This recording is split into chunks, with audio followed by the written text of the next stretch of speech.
Hey,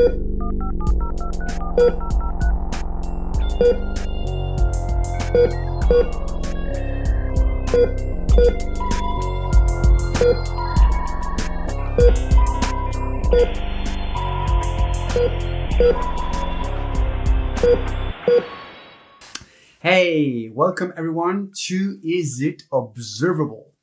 So what is It Observable? It's a YouTube channel providing tutorials for observability. So we're going to take one specific technology and figure out if we can observe it. Today's episode, we will talk about one of the most popular technology in the cloud native space. I'm referring to Kubernetes. So Kubernetes is a very big topic.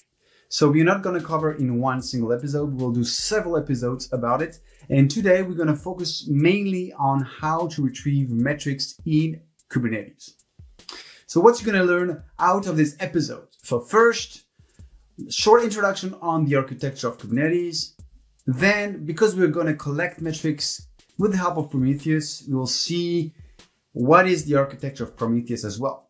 And then we will jump into the tutorials where we're going to install Prometheus, and then we're going to create a dashboard with Grafana. So what is Kubernetes? So Kubernetes is a container orchestration tool supporting different container technology. In our case, it will be Docker, because we're going to use the Docker runtime. So Kubernetes can seem very complex, but at the end of the day, it's a framework based on lots of various components. In a Kubernetes cluster, there are several nodes. So we'd say that a node is like a machine, a VM, physical machines, all right? And there are two types of nodes. There's the master nodes and there's the worker nodes. So each node's where we deploy our pods, and those pods is serving our applications. They will be called worker nodes. So nodes are the main important concepts for Kubernetes, because at the end of the day, based on the resource utilization of the nodes, you could have problems. In the worker nodes, there are several common components that you'll find in your nodes. So the first one is, because we're going to deploy pods, and pods will be running on containers, you need a container runtime. In our case, it will be Docker. Then there's a very important process that is in charge of orchestration and spinning up the work, deploying containers, pods in our nodes. It's kubelet. So kubelet launched a pod, allocate resources in our node. So here it's very crucial component. Then there's the third component in our worker node. It's the kube proxy. The kube proxy is there to guarantee the communication between our services, our pods, between our nodes. So now let's have a look at our master nodes. So what do you find in the master nodes? There are four common components in the master nodes. The first one is the API server. API server, basically, it's there to help us to deploy our application through API command calls, or using simply the command kubectl, which interacts with the API. So with that, we could deploy, we can list, we can retrieve. So the API is there for there. The API also handle applications, because you can handle writes based on your API. So API is very crucial. The second component is the scheduler. Scheduler is in charge of basically starting a pod on the worker node. So he is the one who will decide where to spin up that pod. So you will look at the resources of our nodes, the resource required to start the pod, and he will select the node that will handle our new pod based on that. He won't do the deployment as it is. He will reach out to the kubelet, and the kubelet will do the work on the desired node. Then the second one is the control manager. The control manager detects state changes of pods, and if a pod crash, it will try to reschedule the pod and to make it sure he will always have the desired number of pods. Very important. And basically when he sees that he needs to spin up a new pod or schedule a new pod, he won't do the work. He will reach out to the scheduler and the scheduler will do the work.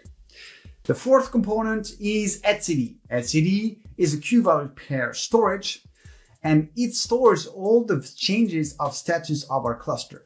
So it's stored everything that makes Kubernetes magical is basically due to the information that is stored in etcd. So if etcd goes down, then your cluster is going to go down.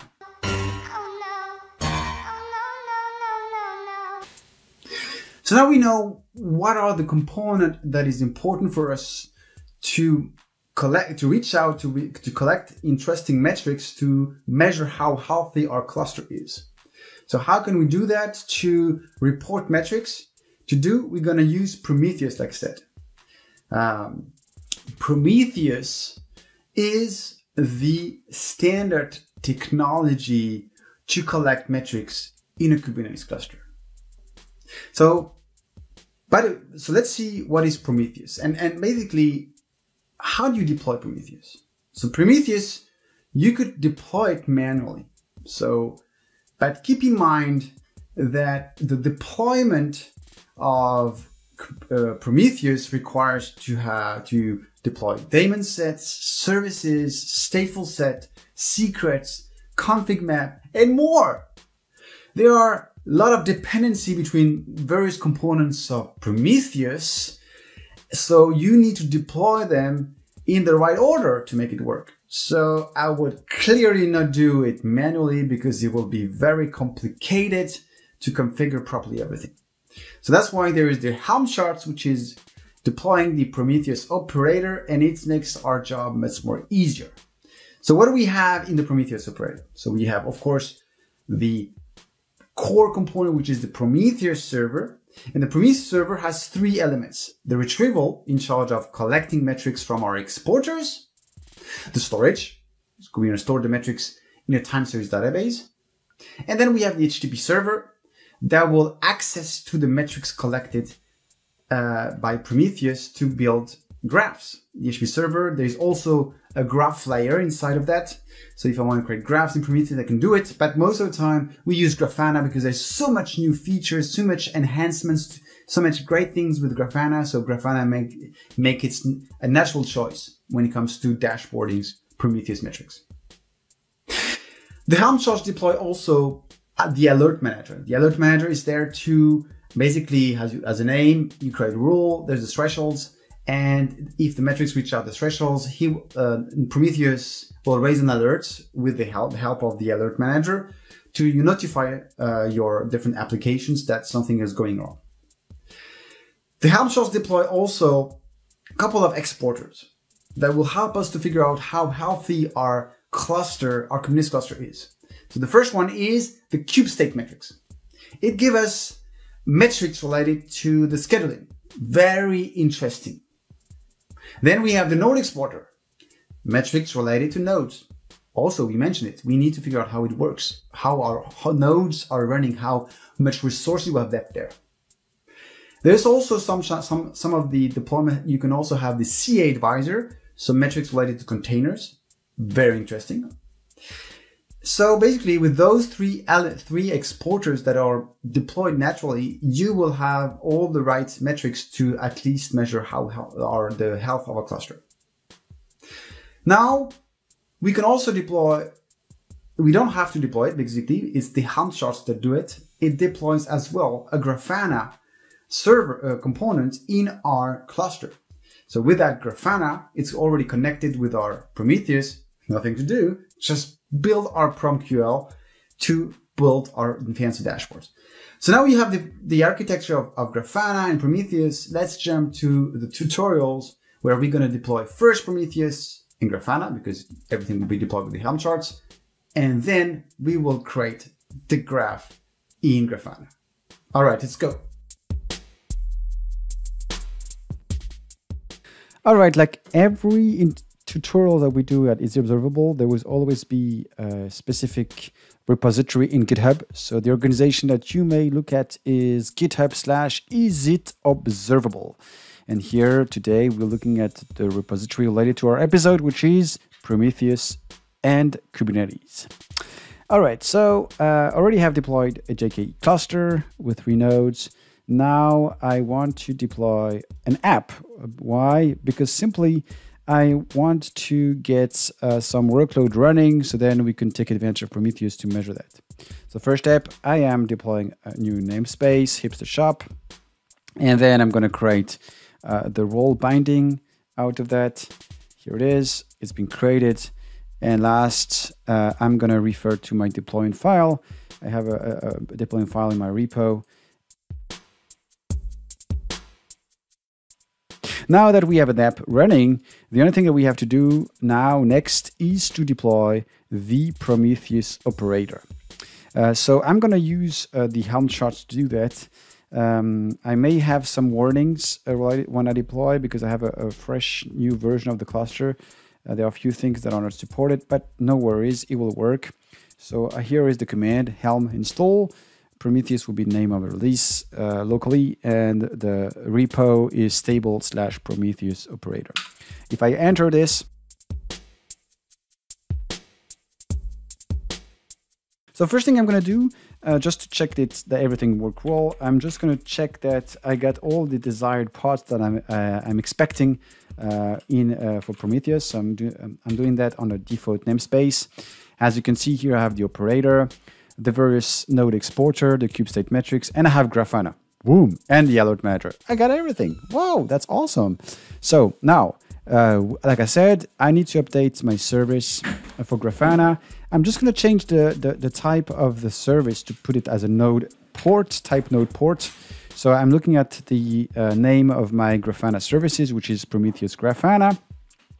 And I'm going to do a kubectl edit just to change the type if required. Maybe I even don't need to change it, but here it is. I want to edit the service Prometheus Grafana, and let me check if I have the type node port, which is not there. You can see it's cluster IP, so it makes sense to change this. So I'm going to new node port. Here it is. I'm removing this piece, and I'm saving this up. Here it is. Grafana has been edited. So just going to check again, and no port is there. Perfect. Now that we have the service running as a node port, next thing I want to do is I have in this repository as well a specific folder for Grafana. And why? Because I have, if you do that, you can see that I have the ingress there. So I'm going to do just show you briefly the ingress, how it looks like. So I have just a simple ingress that will basically map my Prometheus Grafana service. Simply like this. So let me just kubectl apply this one on my cluster. So then that will deploy my ingress and expose Grafana. And then once I have done this, I will just grab the IP address of Grafana so I can reach out to it. What we can do is grab the default user related to Grafana, because when you deploy it with the operator, it's basically creates secrets with your default user and default password. Boom, here it is. So now I can see that my default user is prom operator. So I will keep that in mind. So that was to collect not the user, the password, because the data admin password is obviously not the user, but the password. And now I do the same. So now I have admin. So admin and default password for my Grafana is prom operator. So let's check it out if we still have an IP address from the ingress, which we don't. While we're waiting to get this ingress ready, the next thing I want to do here is just check the metrics that we have just in the Prometheus UI. And once we have this, I could then put the right query that I'm looking for in Grafana. So to do that, again, I'm going to use kubectl, get pods. Here it is. And I'm looking for my operator, which is my server. I got it. And then I'm going to do a kubectl port forward. And I'm referring to this, this service, and the default port of the Prometheus server is 1990. Here it is. So now I have the port forwarding exposed. So, and then I can basically have access to it. So now I have the UI of Prometheus, and I was looking for a few metrics, and we mentioned kube state metrics, but also the node exposure. So if I type here kube pod status phase, that's a metric I'm looking for. So I can query that metric here. So you can see that I have a phase, so running. I have I have also a couple of details, which means I can sum. So I can, let's say I want to sum. Let's say if I do this, it will sum the number of containers in various states. Here it is. Oh, sorry, I did an extra M, which doesn't make sense. So now I have 39 pods. Interesting. But now let's say that I want to only filter on the phase running. So phase equal running. I don't remember if it was uppercase or not, but let's try it out. Up. So now we have 39, so it seems that we're pretty good. So which means if I want to calculate a ratio of the number of pods running versus the total number of pods, I will be able to get that through this query. So to do that, same thing. So now I have the phase running, and I can say nan sum, and without the filter. So just take everything, boom, and divide it by the total number. So everything which is running divided by the total, everything which is on my cluster, and that will give me a ratio. So here I have 1, which is 100%. So if I multiply by 100, of course, I will have then a percentage.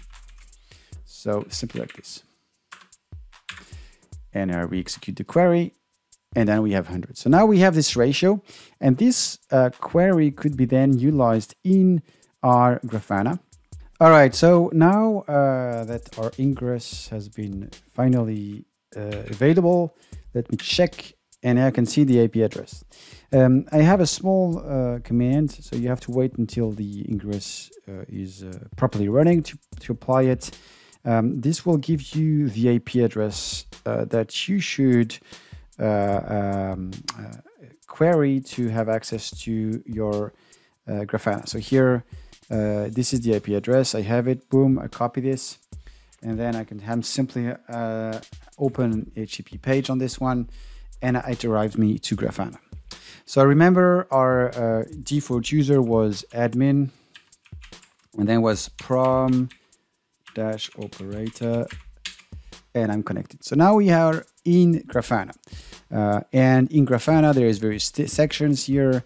And the first thing is obviously the settings of the data source. And you will see that I don't have to do much. The operator has already configured the right path to reach out to the endpoints of Prometheus that is hosting in my cluster. So this is done. I'm super happy and super excited. The other thing I have to do now is to go in dashboards and start building my own dashboard.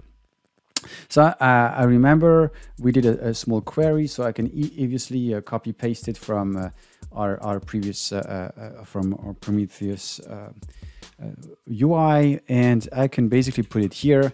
Here it is. I have my query. I can run it, and then I can see if we're getting data out of that. So I'm going to create a new dashboard called Prometheus Q8.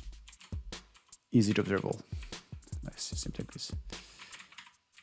All right, I'm saving this. So now I have this 100%. It could be better, to be honest. Here I will say pod running ratio, and I will change the visualization of that data, because obviously There is an options here in visualizations. I'm looking at gauge metrics. So here I can see basically the number of the ratio that I'm looking for. It's 100%, and this is exactly what we're looking for. So now we have our we can remove it, we put it on smaller like this, the pod running, and I can do the same thing by adding a new graph here. And instead of querying it the cube state metrics, I'm looking for node, and you will see that there is node memory available. There is a couple of metrics related to nodes, cube node status, capacity. So here, for example, we can look at the number of allocated cores versus number of capacity of CPU cores. So I can say allocated. If I run that query now, you will see that it's going to be showing me a few labels. I can see which node I'm referring to, and so on and so forth. So I can also say I have 3 nodes. I can look at the number of CPU allocated. So this gives me an idea, and I can basically divide it also to get a sort of a notion of a ratio. I can also compare it to the number of cores that we have in total.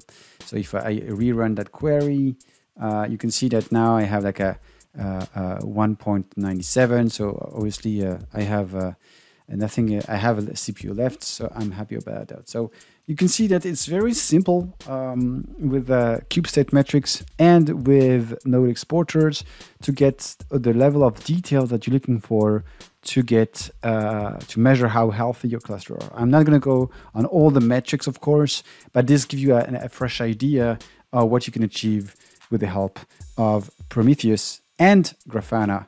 Hey, so that's it for today's episode on how to collect metrics on a Prometheus cluster. We selected today to use Grafana to visualize the data, but if you want, you can also achieve it with other products in the market like Dynatrace that will naturally scrap the data out of your Prometheus server. Exporter, in fact. All right, so stay tuned. We will soon have the episode 2 on how you could collect logs from your Prometheus cluster. All right, thank you for watching, and stay tuned, and see you soon. Bye.